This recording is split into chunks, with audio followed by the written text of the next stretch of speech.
નમસ્કાર મિત્રો, વિડીયોમાં તમારું સ્વાગત છે। જે હા મિત્રો, અત્યારે હાલના મોટા અને મહત્વના સમાચાર સામે આવી રહ્યા છે। તો મિત્રો, સમાચારમાં વાત કરીએ તો ઉત્તર ગુજરાતના મહત્વના ગણાતા પાલનપુર અંબાજી હાઈવે પર આજે એક અત્યંત ગંભીર અને કમકમાટી ભર્યો અકસ્માત સર્જાયો છે। આ અકસ્માતમાં બે આશાસ્પદ યુવાનોના ઘટના સ્થળે જ કરુણ મોત નિપજતા સમગ્ર પંથકમાં શોકનું મોજું ફરી વળ્યું છે।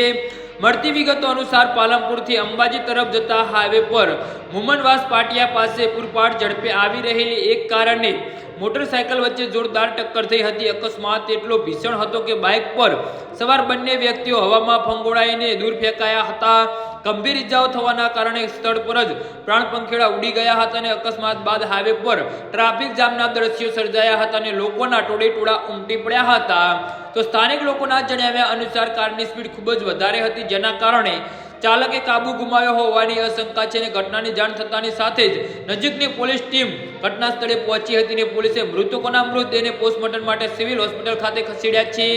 મૃતકોની ઓળખ કરવાની તજવીજ હાલ ચાલી રહી છે। અંબાજી દર્શનાર્થે જતા યાત્રિકો માટે આ માર્ગ ખૂબ જ વ્યસ્ત રહે છે, ત્યારે વારંવાર બનતી આવી આ ઘટનાઓમાંથી માર્ગ સલામતી સામે મોટા સવાલો ઊભા કરે છે। તો પોલીસે અકસ્માતનો ગુનો નોંધી વધુ કાયદેસરની કાર્યવાહી હાથ ધરી છે। જી હા મિત્રો, તો આના વિશે તમારું શું કહેવું છે તો નીચે અમારી કમેન્ટ બોક્સમાં જરૂરથી જણાવજો અને અમારી યુટ્યુબ ચેનલને સબસ્ક્રાઇબ કરવાની ભૂલતા નહીં। ધન્યવાદ।